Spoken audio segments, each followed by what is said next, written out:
प्रिय विद्यार्थियों, आज हम एमए उत्तरार्ध राजनीति विज्ञान के पेपर 8th ए गांधीयन पॉलिटिकल थॉट की चर्चा करेंगे। आज का हमारा अध्ययन का विषय रहेगा महात्मा गांधी का सामाजिक चिंतन। प्यारे बच्चों, महात्मा गांधी ने भारतीय समाज में व्याप्त बुराइयों पर कठोर प्रहार करते हुए समाज का नव निर्माण करने का प्रयास किया। समाज सुधार के क्षेत्र में गांधी जी के विचार बहुत ही महत्वपूर्ण हैं। गांधी जी ने स्वराज्य आंदोलन के साथ साथ सामाजिक जीवन के लिए रचनात्मक कार्यक्रम को अपनाया। उन्होंने वर्णाश्रम व्यवस्था को उचित ठहराया और कहा कि मनुष्य के धंधों के चुनाव का पूर्व निश्चय ही वर्ण है। गीता के वर्णाश्रम को स्पष्ट करते हुए गांधी जी ने कहा है, यह सिद्धांतों को प्रतिपादित करती है और उनको व्यावहारिकता प्रदान करना आप पर छोड़ देती है। इसलिए वर्णों के नियमों के पालन के लिए अपने पूर्वजों के वंशानुक्रम और परंपराओं की मान्यताओं को स्वीकार करना पड़ेगा। इस बात में गांधी यह ध्यान रखते हैं कि ये परंपराएं बुनियादी नैतिकता के विरुद्ध न हो। एक सनातन हिंदू होने के नाते गांधी जी आश्रम व्यवस्था में भी अपनी आस्था प्रकट करते हैं। वे आश्रम व्यवस्था को वर्ण व्यवस्था का ही सहायक मानते हैं। गांधी जी ने अस्पृश्यता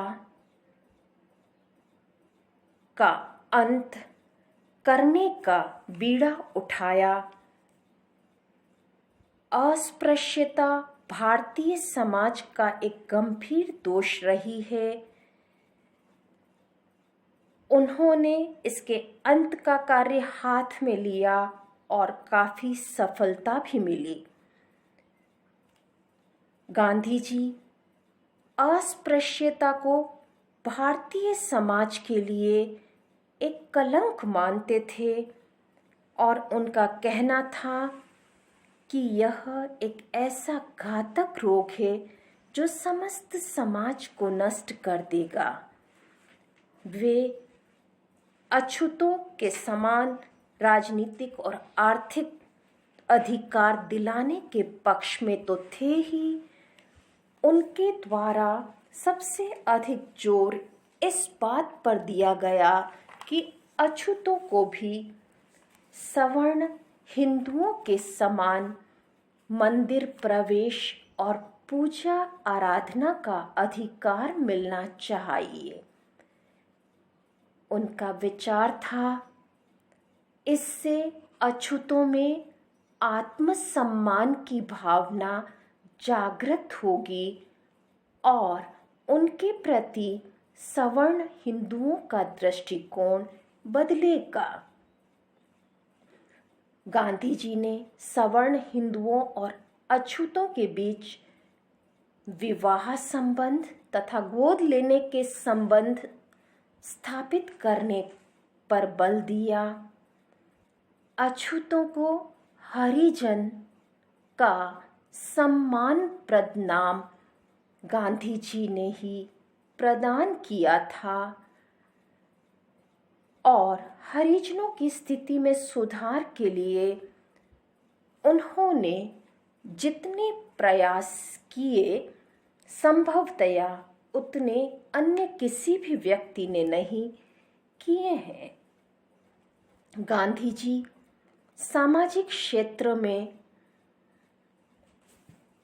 भारत के सभी संप्रदायों को एकता के सूत्र में आबद्ध करना चाहते थे। उन्होंने सांप्रदायिकता, विशेषकर हिंदू मुस्लिम एकता पर जोर दिया। उन्होंने स्त्री सुधार की दिशा में भी उल्लेखनीय कार्य किए। उनका कहना था कि स्त्रियां किसी भी दृष्टि से पुरुषों से हीन नहीं होती और कमजोर कहना उनके प्रति अन्याय और अपमान है। उनका कथन था कि यदि सत्य, अहिंसा, सहिष्णुता और नैतिकता आदि जीवन के सर्वोच्च गुणों की दृष्टि से विचार किया जाए तो स्त्रियां पुरुषों से भी श्रेष्ठ हैं। गांधी जी ने पर्दा प्रथा, बाल विवाह और देवदासी प्रथा आदि स्त्री जीवन से संबंधित बुराइयों का डटकर विरोध किया और इस बात का प्रतिपादन किया कि स्त्रियों को कानून तथा व्यवहार में पुरुषों के समान ही अधिकार प्राप्त होने चाहिए। उन्होंने कहा कि स्त्रियां किसी भी दृष्टि से पुरुषों से कम नहीं मानी जानी चाहिए। बाल विवाह को गांधी जी ने अत्यंत अनैतिक माना। उन्होंने विधवा विवाह का पक्ष लिया। विवाह व्यवस्था को उन्होंने एक व्यावहारिक आवश्यकता के रूप में स्वीकार किया। वे अंतरजातीय विवाह के भी समर्थक थे।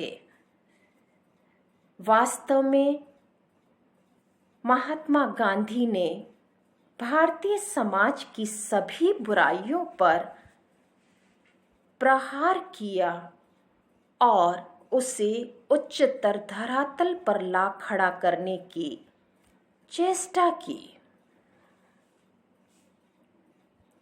जीवन में सादगी तथा नैतिक स्वास्थ्य के साथ साथ शारीरिक स्वास्थ्य को बनाए रखने की दृष्टि से गांधी जी ने नशीली वस्तुओं तथा नशीले द्रव्यों का विरोध किया। उन्होंने पश्चिमी सभ्यता के अंधानुकरण से प्रेरित मद्यपान की आदत को बुरा माना। उन्होंने परिवार कल्याण की दृष्टि से मद्य निषेध को अपने सामाजिक कार्यक्रम का अंग बनाया। शिक्षा के क्षेत्र में भी गांधी जी का महत्वपूर्ण योगदान रहा है।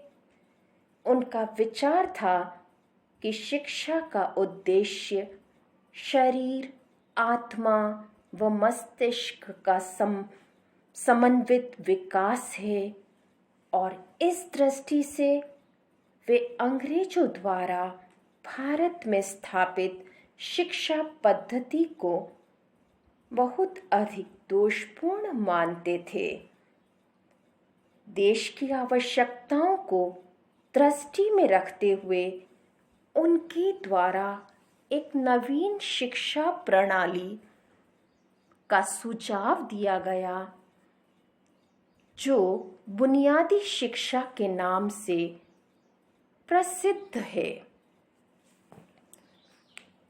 इस शिक्षा प्रणाली की कुछ विशेषताएं हैं, जैसे शिक्षा के अंतर्गत प्रत्येक विद्यार्थी को मूल रूप में कोई न कोई दस्तकारी सिखाई जानी चाहिए। शिक्षा का माध्यम मातृभाषा होना चाहिए। शिक्षा स्वावलंबी हो, अर्थात विद्यार्थी जिस दस्तकारी के आधार पर शिक्षा प्राप्त करते हैं, उस दस्तकारी से विद्यार्थी जीवन में और उसके बाद भी अपना भरण पोषण कर सकें। गांधी जी द्वारा शिक्षा में चरित्र निर्माण पर बहुत अधिक बल दिया गया। इस प्रकार प्यारे बच्चों, महात्मा गांधी चिंतन और व्यवहार के हर क्षेत्र के धनी थे। उनके चिंतन और व्यवहार का हर पहलू अहिंसा, नैतिकता और सत्य से ओतप्रोत था।